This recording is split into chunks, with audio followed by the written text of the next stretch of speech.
Siya'y nakikinig sa bawat hinaling.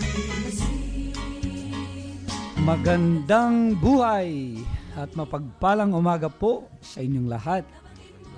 Kayo po ay nakikinig sa programang Manalig Ka, ang isang oras na pagninilay at talakayan tungkol sa Ebanghelyo ngayong araw na ito, linggo na naman po.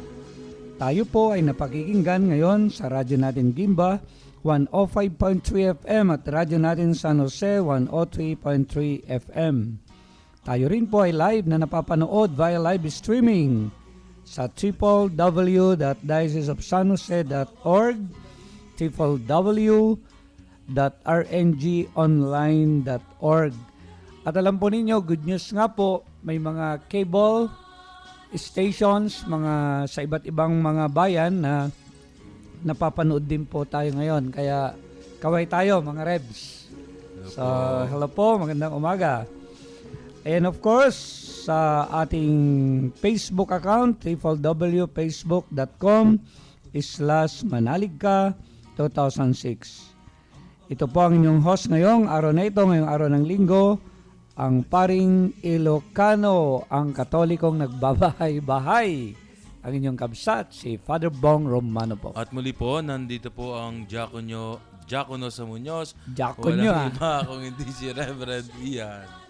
At ako naman po, si Reverend Renz na naka-assign sa katedral. Amen. So pinagpala po ako ngayong umaga na ito, dalawa pong mga reverendo ang mga kasama.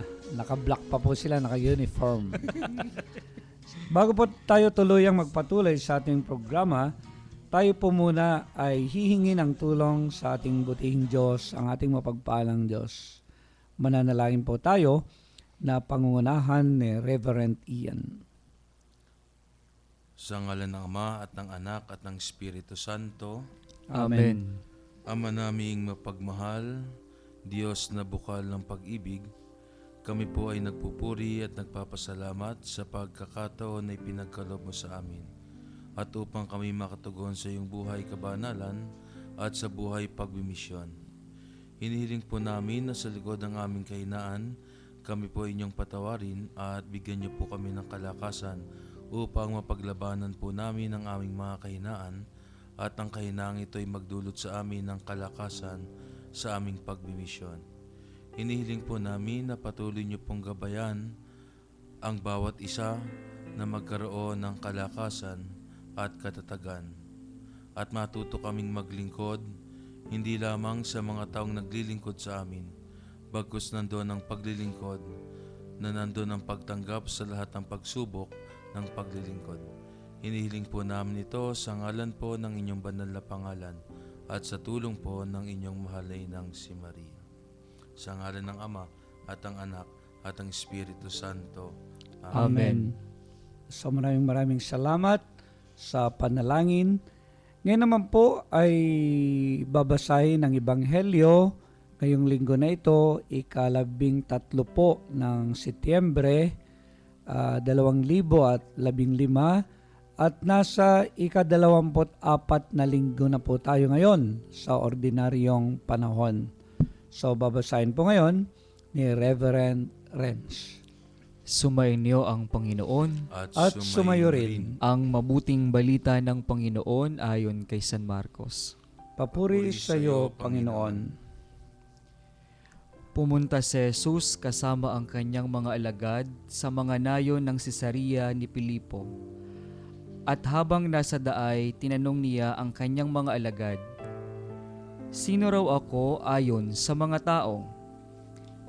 Sumagot sila, "May nagsasabing si Juan Bautista ka, may iba pang nagsasabi si Elias o isa sa mga propeta kaya." At tinanong niya sila, "Ngunit ano naman ang sinasabi ninyo kung sino ako?" At sumagot si Pedro, "Ikaw ang Mesiyas." At inutusan niya sila na huwag sabihin kanino man ang tungkol sa kanya.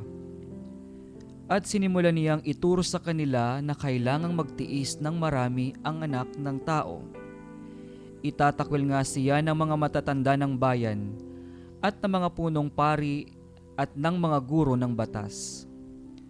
papatayin siya at muling babangon pagkatapos ng 3 araw. At buong tapang siyang nagsalita. Dinala naman siya ni Pedro sa isang tabi at sinimulan niyang pagsabihan. Ngunit pagtalikod ni Jesus, nakita niya roon din ang kanyang mga alagad. Kaya pinagsabihan niya si Pedro, "Sa likod ko, Satanas, hindi sa Diyos galing ang iniisip mo kundi mula sa tao." Tinawag ni Jesus ang kanyang mga alagad, pati ang mga tao at sinabi, "Kung may gustong sumunod sa akin, itakwil ang kanyang sarili at kunin ang kanyang krus para sumunod sa akin.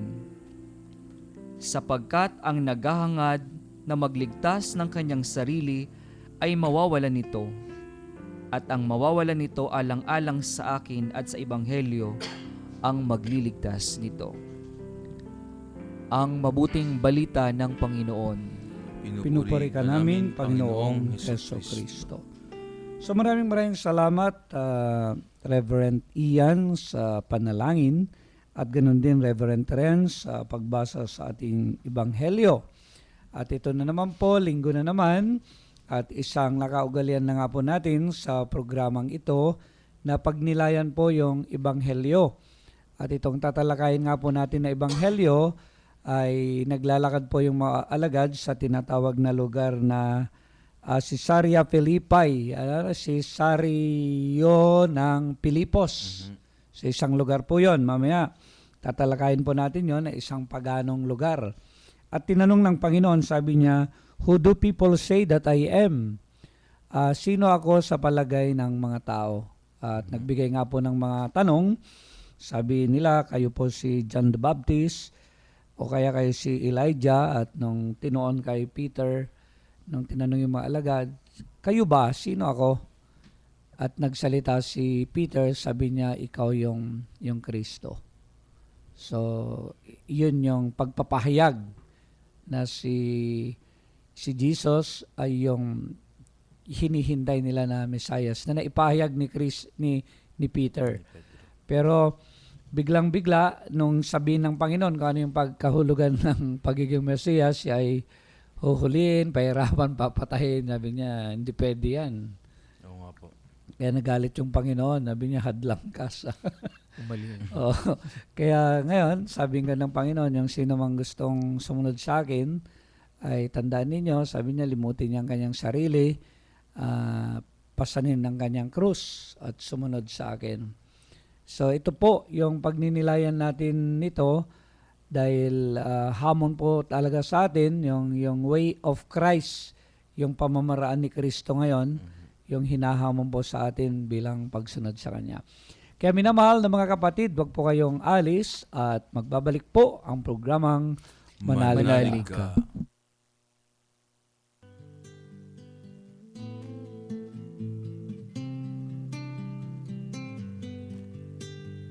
Welcome to the family. We're glad that you have come to share your life with us as we grow in love, and may we always be to you what God would have us be, a family always there to be strong and to lean Welcome to the family. We're glad that you have come to share your life with us as we grow in love, and may we always be to you what God would have us be, a family always there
to share your life with us as we grow in love, and may we always be to you what God would have us be, a family always there to be strong and to lead on, to be strong and to lead on, to be strong and to lead on.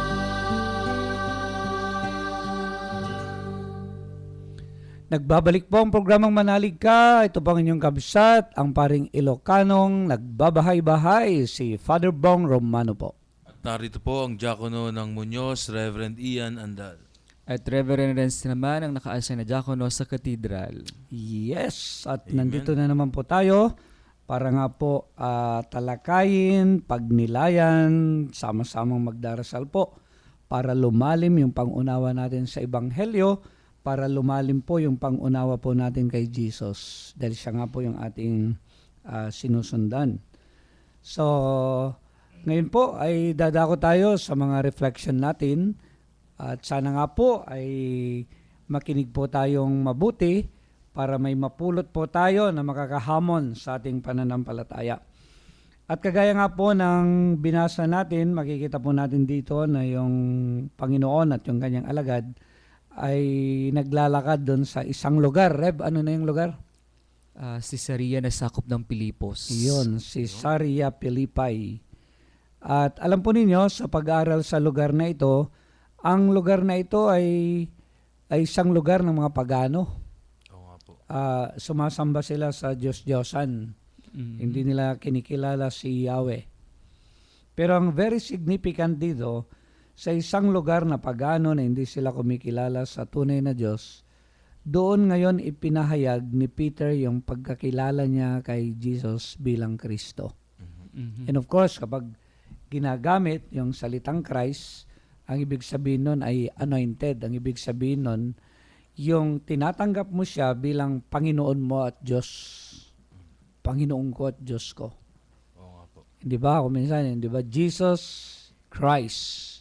The Christ. Kaya tinatanggap mo, pag kinilala mo yan, yung si Jesus bilang Panginoon ko at Diyos ko. At siguro, bigyan natin ng application kagad to. Marami pa rin na mga sitwasyon sa buhay natin o mga ugali na mga ugaling pagano. Kagaya ko minsan, kapag hindi ako nagmamano nung bata ako, sabing gano'n ng nanay, tatay ko magagalit. Aba pagano ka? Hindi ka man nag-bless. Mhm. Mga ganon. So, may mga ugaling pagano. Baka makamention tayo, Reb. Pwede kayong magbahagi kaagad ng mga sitwasyon na ganon. Oo nga po, lalo tigit nga po yung mga pamahiin po ng mga matatanda na minsan po ay mas yung pa ang binibigang pansin. Tulad na lamang po ng mga pamahiin po natin sa mga patay po. Yung mga atang-atang pong yun.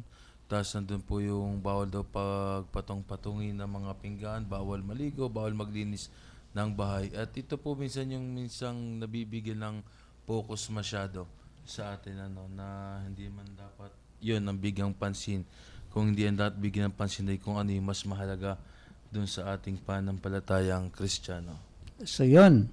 So, siguro napakaganda nga po na tignan natin yan.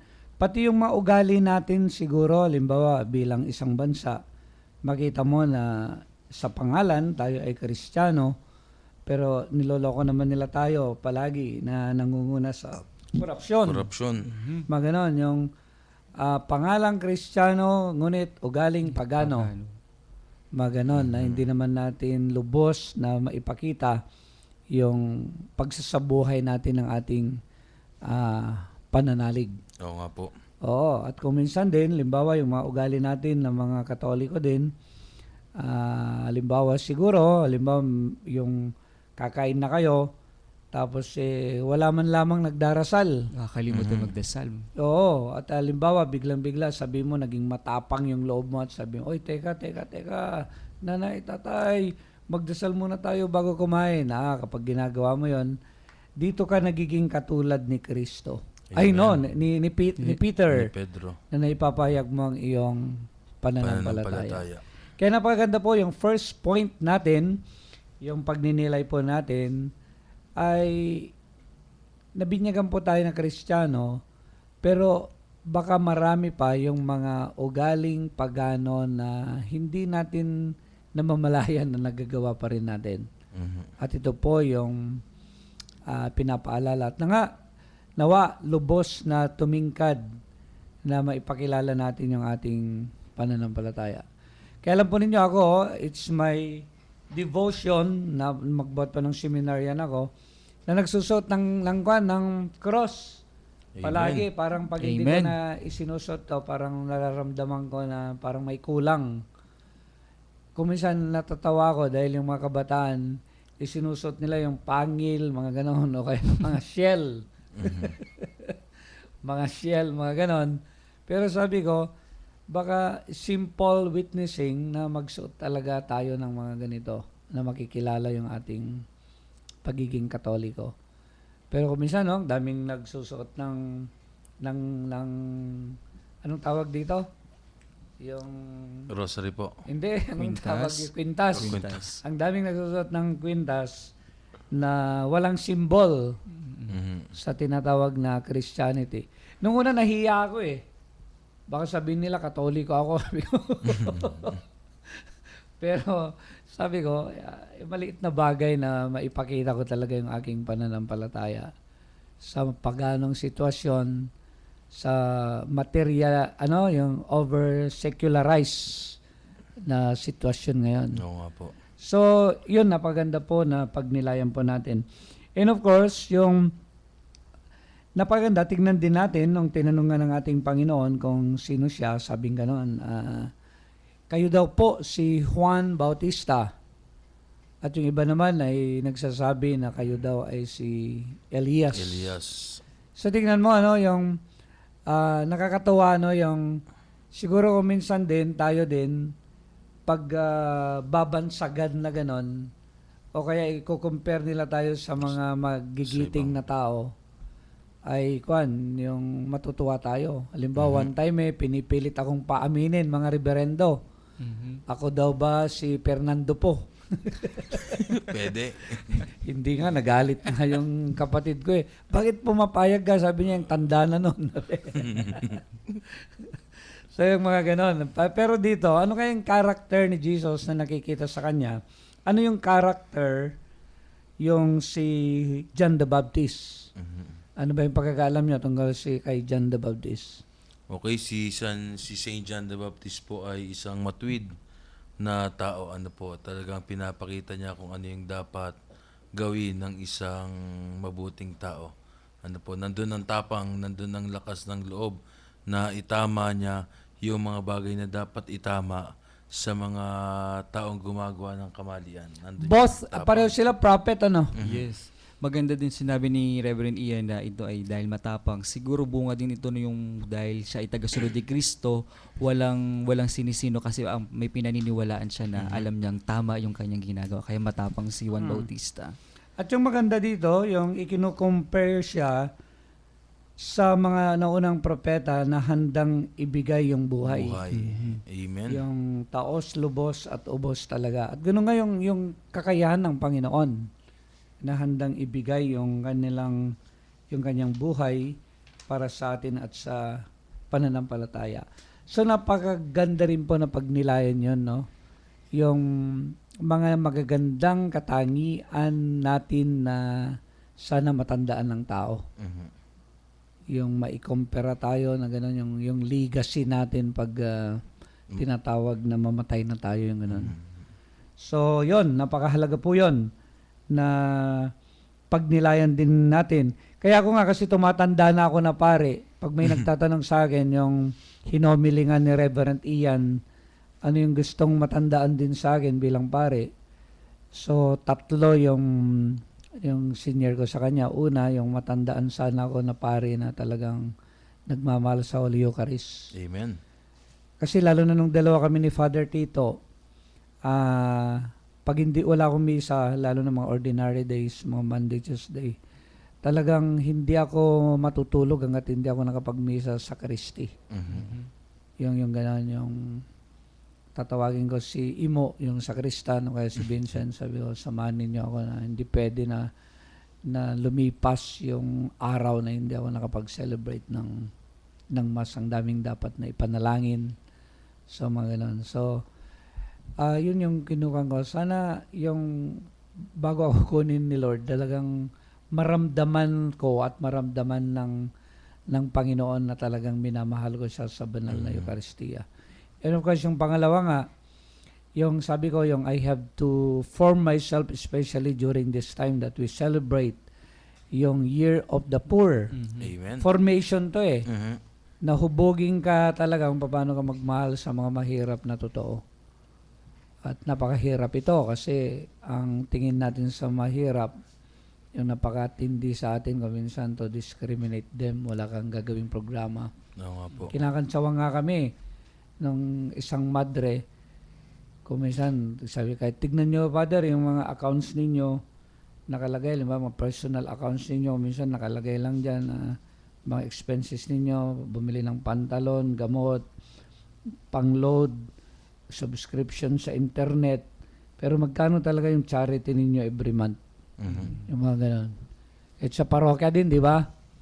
Oo Mga nga po. expenses, pero nakalagay ano yung program sa mga mahirap. Sa mga mahirap. Yung mga ganun. And of course, yung pangatlo, hanggang may lakas ako, yung gagawin ba yung house to house. Amen. Yung gusto ko na matandaan ako bilang isang katolikong pari na talagang nagbabahay-bahay yung ganun. Kaya ito siguro yung talagang dinidevelop na karakter yung mga ganun. Baka pwede tanungin ko rin kayo. Para magbahagi din kayo. So, pag namatay kayo, ano yung gustong karakter na matandaan din sa inyo? Siguro po ako po, Father, kung ako pa yung mamamatay at ang gusto kong maalala sa akin ng tao, syempre nandun din nga po yung pagmamahal sa banal na Eucharistia na nagbabahagi ng pagmamahal sa ibang tao. Ano po, na hindi lamang ako hindi lang kay Kristo ako nagbabahagi o sa ating simbahan, kundi nandun ang pagbabahagi din sa ating kapwa-tao. At magagawa nga po yun sa pamamagitan nga po ng sinasabing paglingap at pagyakap dun sa mga kapatid nating mga dukha, na minsan ay nakaligtaan ng ating lipunan at minsan pagtingin ng may kababaan sa kanila. At nakita ko nga po yun sa mga programa natin sa ating parokya. At yan doon po yung pagtingin din sa pag-abot dun sa mga lugar na kung saan hindi naabot ng ibang, na hindi naabot minsan ng ating simbahan. Kaya nga po, ang laki nga po ng impact sa akin nung house to house natin. Kagaya po nitong nakaraang house to house natin sa Barangay Linglingay, talagang nagulat po ako doon. Na halos 80 pong mga local missionaries from different barangays po natin, mga pamanuan ng Magandingay, ng Villa Isla, tapos yung mga laiko ministro natin, yung mga katikis natin, yung mga kabataan natin, talagang nandun sila, sumusuporta po sila dun sa pagbahay-bahay niyan. Kaya minsan na-challenge nga ako, ba't itong mga taong ito hindi nagre-reklamo tapos ako mainitan lang nagre-reklamo po. Kaya talagang nandun yung inspirasyon pong yun. Alam mo, brother, Rev, kagabi nga may nag-text, sabi niya, magandang gabi po, Father, maraming salamat po sa programang Bahay-Bahay, sa inyo pong mga pangunguna dahil malaking tulong po sa pananampalataya ng mga taga-Linglingay sa amin po na mga sumasama. Oo nga po, So, isang tingnan mo, malaking pasalamat rin. nila, Kasi natuturuan, di lang tayo ang tinuturuan, kung di pati yung mga tao. At nandun yung patuloy na programa dun sa bahay-bahay na yon. At ngayon, balak na pa po nating i-extend ng 1 buwan po para sa mga programa na hindi lang maiwan yung barangay na masabing na bahay-bahay, kung hindi may konkretong programa para sa kanila at maramdaman talaga sila Yung mabinyagan, yung mga hindi nabinyagan, maikasal. maikasal, yung mga hindi maikasal, at makapagtatag tayo ng Ng isang tinatawag komunidad. damayang Kristiyano. Opo. So yun yung target bago tayo lilipat sa isang barangay. Kaya 2 buwan na yung bahay-bahay sa isang. Yun yung magandang maiwanan natin. Ano? At mismong sa atin nagsisimula yung isang komunidad na nagdadamay. Ikaw, kapatid na Reverend Renz. Bigla naman ako na-inspire. Actually, dito sa katedral, umpisa na din yan. Pero Wow. kakaunti pa rin. Amen. Kakaunti pa Hindi, lang okay kami. lang yan sa Para pasimula. bagang Mm. ngayon yung pag-abot sa mga mahirap ay talagang kailangan gawin at hindi lang basta iabot kundi tutulungan sila. Lalo dito sa katedral, napakaraming mga ang binubuhay na mga komunidad kasi dahil nga sa ating diocese, ang programa natin yung Damayang Kristiyano. So, maganda yung mga DK workers natin dito, inuumpisa nila kahit paunti-unti at ako bigla akong na-challenge sa inyo na sa Muñoz, marami sumasama. At sana sa pag-abot na ito, hindi lamang yung pag-abot sa mga mahirap, kundi dalin mismo si Kristo ayon sa aking pagkakakilala. Sana ipagdasal din natin na sa tuwing tayo pupunta doon, hindi yung sarili natin yung dinadala natin, kundi ang dinadala natin si Kristo. Amen. So, yon. So, napakahalaga yan na pagpapakilala natin sa ating Panginoon. At ito nga, yung napakahalaga, di ba, nung tinanong kung sino siya, ganyan. Tapos, diretsa naman, tinanong yung mga alagad ngayon. So, palagay ninyo, abing ganon, kayo naman ang sumagot. Sino ako sa palagay ninyo? At yung sumagot, yung leader of the group, si Pedro. At sabi niya, ikaw ang Kristo. At ano yung sinabi ng Panginoon nung sinabi niya na gano'n? O sige, kwento nyo. May messianic secret. Ano yung sabi niya, Rev?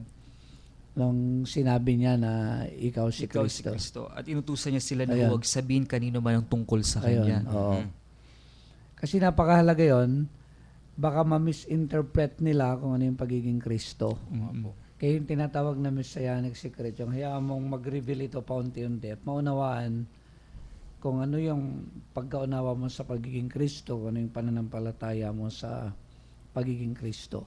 At ngayon, marami pang kapos at kulang yung pananaw dyan, di ba? Oo nga po. Hindi naabot yung pagiging Diyos ni Kristo. Mga ganon. Kaya ito, at napakalaga nga na pumapasok tayo dito at mamaya nga sa pagpapatuloy ng ating programa, siguro tatanungin ulit natin yung bawat isa. Sa buhay natin, limbawa si Reverend Renz, mga ilang taon ka na ba, Reverend? 30? 30. Wala nang tawad. Wala na pong tawad. Ikaw, Reverend Ian, Tapat na rin po, 30. 30. Ako naman nung reverendo ako, 27, magto 28 nung ma-ordinan ako. Pero ngayon matanda na ako, 55. Happy birthday nung ako nung September 8. Yung regalo niyong dalawa hindi pa naibibigay. So mamaya ay siguro magbigay tayo ng natin ng pananampalataya experience of faith sa 30 years ninyo at 55 years ko na paggugol ng taon dito sa mundo na ito, na nabinyagan tayo, na may pananampalataya tayo, na napabilang tayo sa tinatawag na the Roman Catholic Church. Sa ngayon, ano yung sino si Kristo para sa atin? At ito yung pagdinilayan natin mamaya. Kaya minamahal na mga kapatid, huwag po kayong alis. At yung tanong din na yun, tinatanong din po namin sa inyo, kayo, sino si Kristo para sa inyo? Magbabalik po ang programang Manalig ka.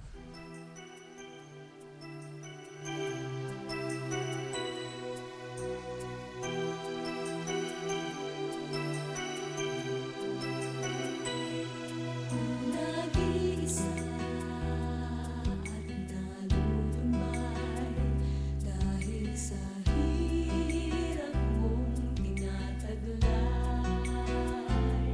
Kung kailangan mo ng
Babalik po ang programang Manalig Ka. Si Father Bong Romano po ang inyong kabsat, paring Ilocanong nagbabahay-bahay. At muli po, nandito po ang diakono ng Muñoz, si Reverend Ian. Diakonong nagbabahay-bahay. Oo nga po, Ayan. isang diakono nagbabahay-bahay sa Ayan. Muñoz. At ako naman po si Reverend Renz, ang diakono ng katedral Amen. na Oh, nagbabahay-bahay. tignan, nakakahawa talaga yung no? Pagbabahay-bahay. At sana dumami yung tribo natin dito sa ating diocese. So kanina po, iniwan naming tanong, sino si Kristo para sa inyo? At alam nyo, yung nga siguro yung hamon, no?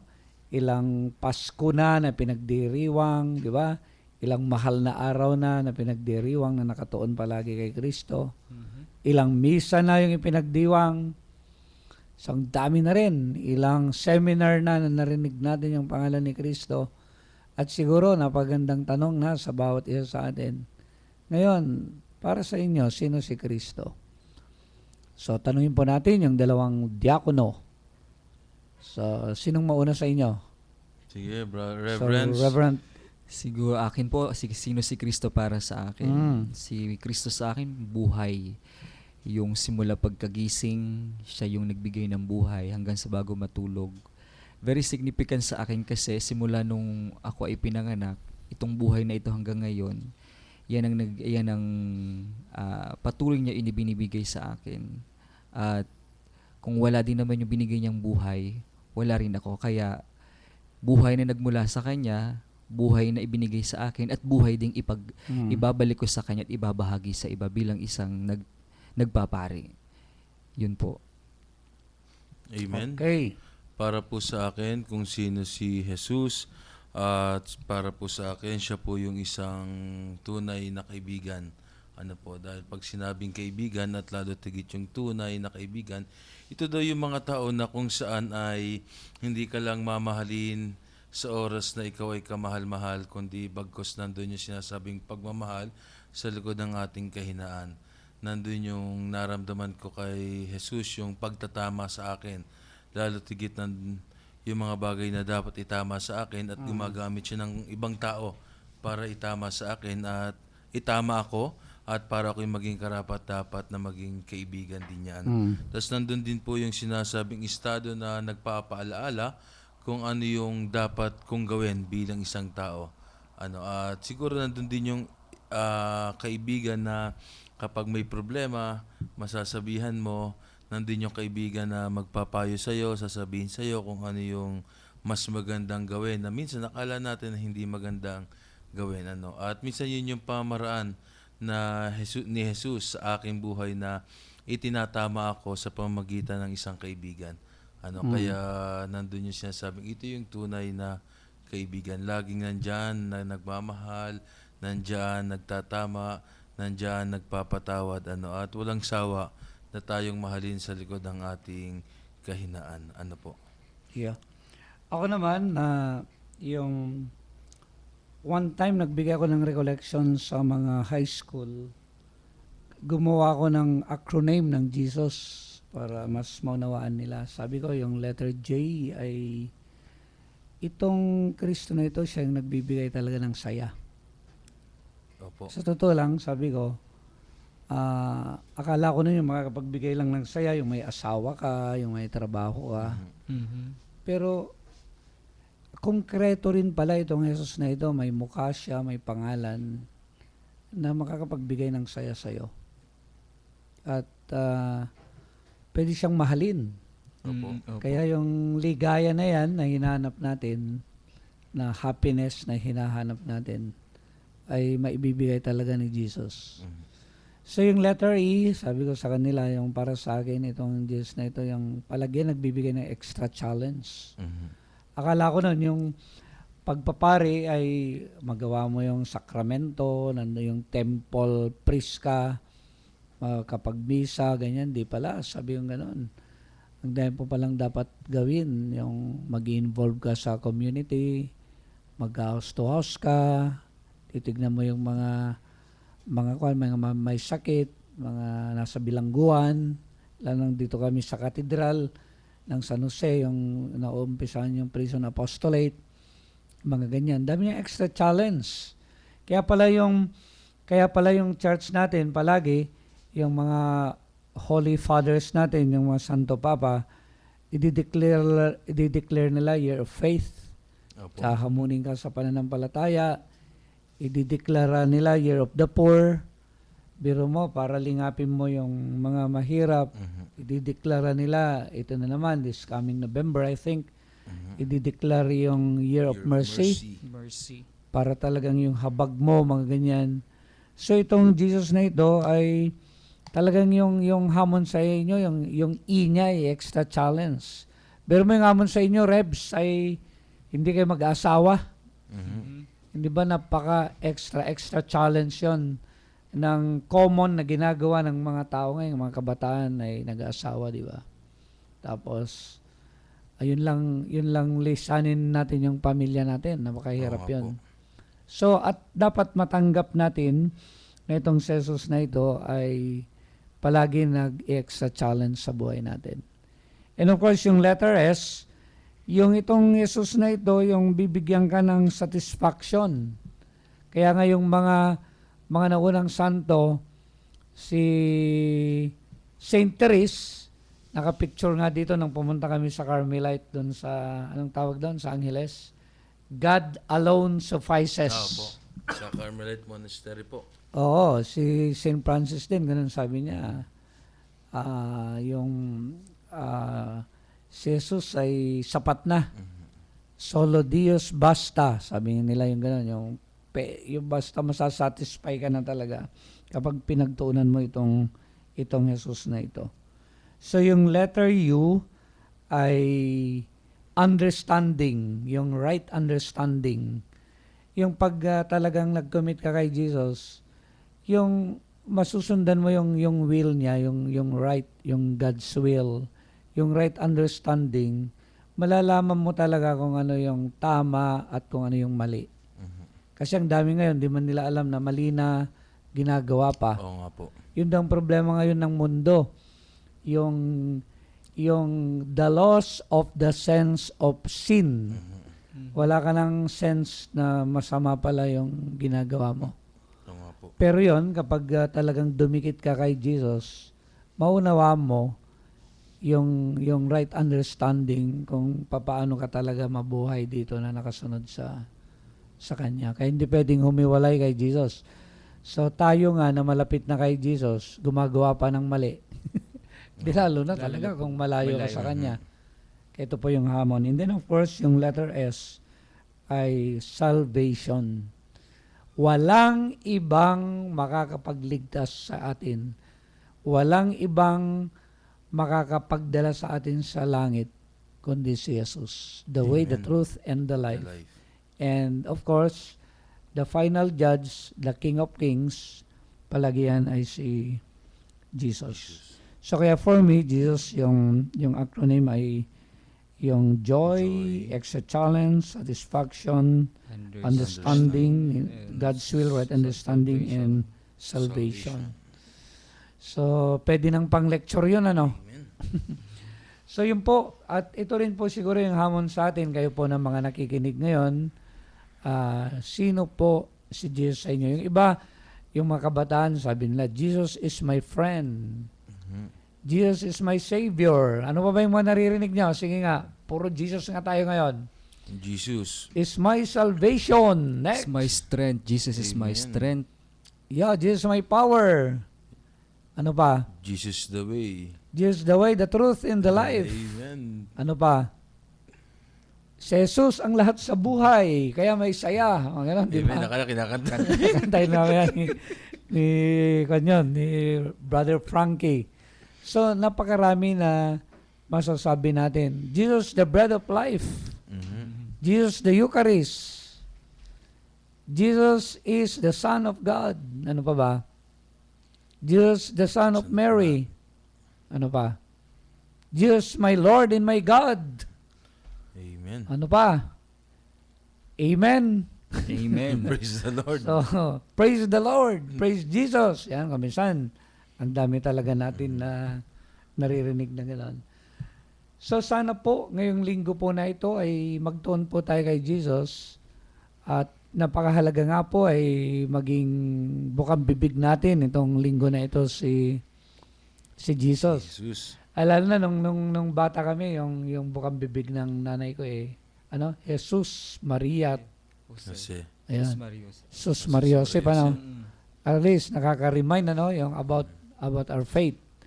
So sana palagyan po may sort of catechism tayo sa ating tahanan para ma-remind palagi tayo sa ating Panginoon. At napaganda rin na maglagay tayo ng mga symbols nating mga Catholic sa ating tahanan. tahanan, sasakyan. Oo, yung yung maglagay ng cross. Ng Ako, rosary. oo. Kaya ako naglagay ng Jesus doon sa likod ng sakyan ko. May nakalagay na Jesus, tapos sa harap, Radio Veritas, yung Catholic station. Mhm. Kaya lang ginasgas yung tabi ng sakyan ko ng isang sekta na. So kakilala na namin kung sino yun. Secret. So, yun po. Sana sa tahanan, ano pa yung pwede bang gawin, mga reverendo?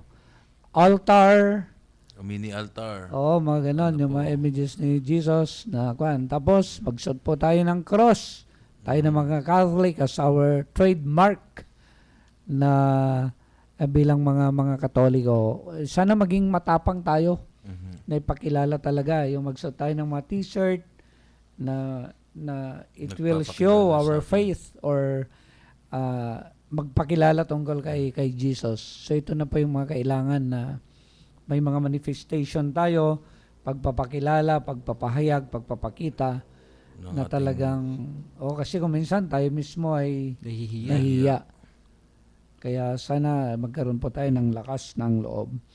So ito po, of course, yung last part na pagninilayan po natin ngayon. At nagalit po si Jesus nung sabing ganun, nagpakilala siya bilang Mesiyas. Component pala nung pagiging Mesiyas ng ating Panginoon na siya ay pahirapan, magpapasan ng krus, siya ay papatayin at hindi po pumayag si Peter doon. Pero nagalit yung Panginoon. Hadlang ka. Lumayo ka, Satanas. Lumayo ka, Satanas. Pero sabihan siya na ganun. And of course, sabi ng Panginoon, napaka straight na sinabi niya na gano'n, na pinahayag niya na sabi niya yung characteristics ng pagiging disciple. Yung isang sumunod sa akin, sabi niya, limutin niya ang kanyang sarili. Tapos pasanin ang krus. Tapos At sumunod sa akin. So napakahalaga po yun, yung last part natin. Yung una kasi yung paglimot sarili, napakahirap. Mhm. How mga do you kailangan- experience this? May mga kailangan kang iwan na kapag ikay pala sumusunod kay Kristo, hindi iwan yung mga pamilya, bagay na nakasanayan mo na tatalikuran mo yun. Para bagang nagtatanggal ka ng mga tuyong balat sa iyong katawan. Masakit. Parang sa puts pa, talagang ini-scrub yun. May kailangan Kailangan tanggalin, at kailangan disiplinahin upang mas makita sa atin yung pagiging dapat natin sa Diyos. Yung kanya, yung English yan yung pagiging selfless. Selfless. Ang kabaliktaran nun, selfish. Oo. Yung makasarili. Yung selfless ay talagang kakalimutan mo yung sarili mo. Yan, hindi lang din yun, kundi yung iwanan mo yung comfort zone mo para meron kang gagawin para sa ating Panginoon. Kaya congratulations po yung mga nagbabaybay kahit umuulan, kahit mainit yung araw, ay talagang ginagawa nila. Parang nag-enjoy, Yung one time sabing gano'n umuulan. Palagay niya, tutuloy ba tayong lakas ng ulan? Pader, sabi nung isa, sarap ng magbahay-bahay niyan kasi umuulan, malamig. sabi ko, yung negative, na mababasa. Sa kanila pala, masarap kasi malamig. So, Totoo yung nga mga po yun, ganun, nagbibigay saya ang ating pagbabahay-bahay. And of course, yung paglimot din po sa sarili, yung nga yung tinatawag na yung mga bisyo, mga kasalanan ay lilimutin natin. Of course, yung pasanin ng cross, yung mga sakripisyo ngayon na pwede mong gawin para sa Panginoon. Kaya nga po, maraming naglilingkod para sa Diyos. Yung naglalaan ng panahon, talino, at yaman para sa ating Panginoon. Siguro sa mga kabataan, yung pasanin ng cross, yung sakripisyo, handa ka bang gumising ng maaga para magsimba tuwing linggo? Amen. Kahit puyat ka na nag-Dota or nag-internet, Internet, nag-Facebook. Oo, tignan mo ha. Mm. At yung kuminsan yung nakakalungkot, kayang mag-Facebook ng 5 oras, hindi kayang magsimba ng 1 oras. Walang sacrifice. Mhm. Yan po yung nakakasunod. Ay, yun po yung nakakalungkot kuminsan. And of course, yung command na ng ating Panginoon, sige, kung kaya mong gawin yan, come, sumunod ka sa akin. Amen. At yung pagsunod sa Kanya ay siyempre yung hamon na walang atrasan, walang bawian, walang ano na yun, walang iwanan. Opo, totoo nga po So yan. yung walang iwanan, yung hindi ka titigil ng paglilingkod, ng pagsunod sa ating Panginoon. So yan po mga makahulugan na pagninilay natin tungkol sa Ebanghelyo ngayon. And of course, nakapokus palagi sa ating idol, sa ating modelo, sa ating hari, sa ating sinasampalatayanan Amen. na si Jesus. Minamahal na mga kapatid, huwag muna po kayong alis at magbabalik po ang programang Manalig Ka. Manalig ka.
Nagbabalik po ang programang Manalig Ka. Ito pa rin po ang inyong kabsat, ang paring Ilocanong nagbabahay-bahay, si Father Bong Romano po. At nandito po ang diakonong nagbabahay-bahay ng Muñoz, Reverend Ian Andal. At ito po si Reverend Renz, ang diakono ng katedral na nagbabahay-bahay. So yung diakonyo ay shortcut ng diakono ninyo. Ayun. Ayun, tama. So, ngayon po yung buod ng pinag-uusapan natin, yung pagkilala po kay Kristo. And of course, yung pinakamataas na pagkilala sa Kanya ay yung kilalanin mo siya bilang Panginoon mo at Diyos mo. At yung hamon nun ay yung handa ka na limutin ang sarili, handa ka na magpakasakit, magsakripisyo. At sana nga, totoo naman yung inaawit natin na yung lahat ay aking ibibigay. Yung gano'n, no? Ibibigay pati aking buhay. So napakahalaga po. Sana yung umabot talaga yung pagbibigay natin ng sarili kay Jesus ng taos, lubos at ubos, sabi nga ni Bishop. So sana nga po ngayong linggo na ito, hamon sa atin. Magtuon po tayo kay Kristo. Kasi siya naman kung bakit tayo naging Kristiyano. Kaya nga po tayo Kristiyano talaga. At pagtuunan natin siya bilang Panginoon, palalimin po natin yung pananalig po natin sa Kanya. Kaya yan po yung hamon sa atin. So ngayon ay yung short message ninyo, dalawa, and then your pagbati sa mga gusto niyong batiin ngayong linggo na ito. Opo, at nandoon ang tayo sama-samang manalangin at tumugon sa misyon ni Kristo sa pamagitan ng values o halaga ng ating mga pagbasa ngayon, ang limutin ng sarili, pasanan ng ating krus at sumunod sa akin. Ito yung mga karakter ng kung paano tayo magiging isang tunay na disipulo ni Kristo. Kaya po, binabati ko po ang lahat ng sumama, nakiisa at nakibahagi sa pagbabahay-bahay sa Barangay Linglingay, Muñoz, Nueva Ecija, at atin pong pagyamanin at pagyabungin lalo ang ating pagdalaw sa ating mga kapatid na Kristiyano sa iba't ibang barangay. Kaya po sa muling pagkikita sa Barangay Linglingay, isang magandang umaga po sa inyo. At magandang itanong pa ulit-ulit, sino ba si Jesus para sa atin, sapagkat ito ang magbibigay linaw sa atin para nang sa ganun matugunan natin yung hamon na itakwil, iiwan, pasanin ng krus at sumunod sa Kanya. Kung sa totoo lang, napakahirap sapagkat kung titingnan mo siya, very negative, pero kung ilalagay mo yung puso mo na may pagmamahal, ang mga bagay na ito ay mapapadali. Binabati ko po ang mga taga San Jose na nakikinig. Magandang umaga po sa inyong lahat. Binabati ko po yung mga taga Karanglan na nagdiwang ng kanilang ikalimang ginintuang anibersaryo. Happy Pag anniversary. sinabing ginintuan kasi ay Congratulations. 50 yun, ano? Opo. 50, tapos ikalima pa times 5. Biro mo, 250 years na sila doon. At hindi lang yon, sabi nga nila mga 300 years na. Dahil before pa, ay nandun na yung mga misyonero talaga sa Karanglan.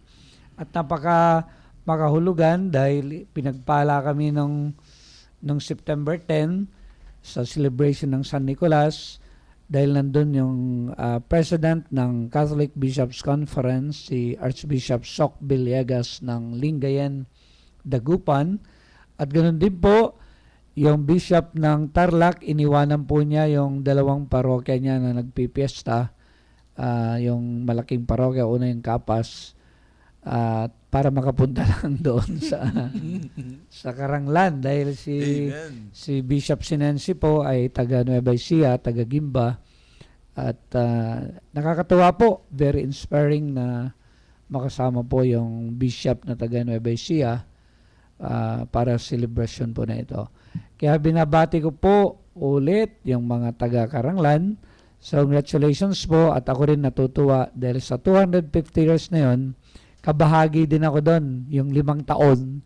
Pag wala ako doon ay putol yung 250 years.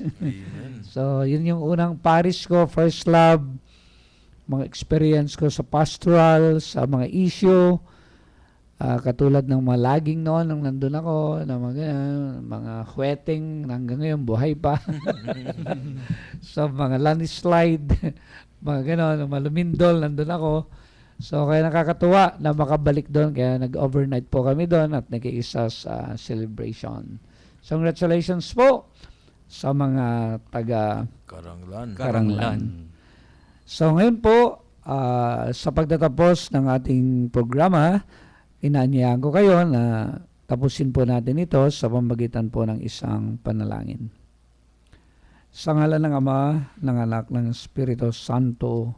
Amen. Amen. Mapagmahal na Ama, maraming salamat sa pagsubaybay mo po sa amin.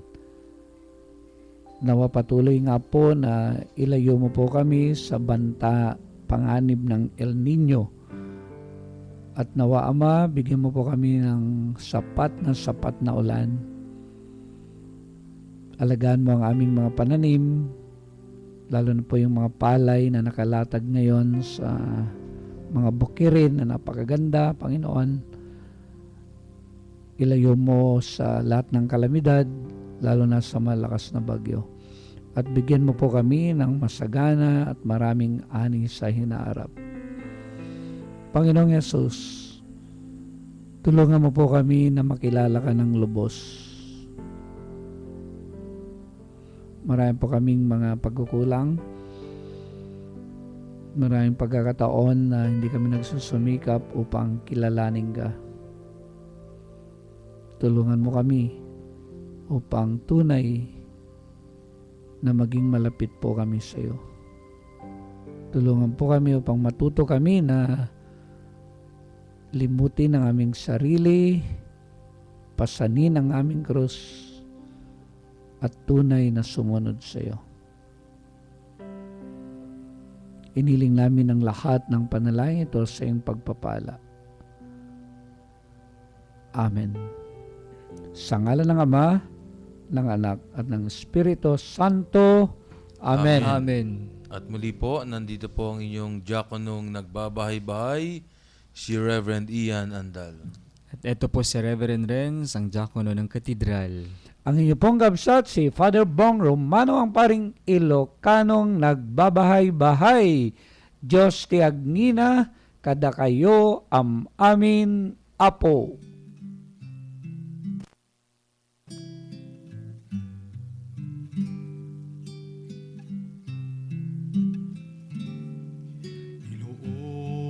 Inoong lahat ng takot sa iyong damdamin.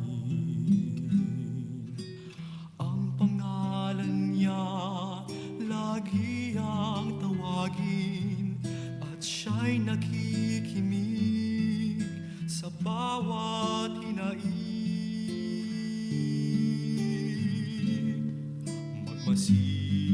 Magmasid at mamulat sa kanyang kapangyarihan.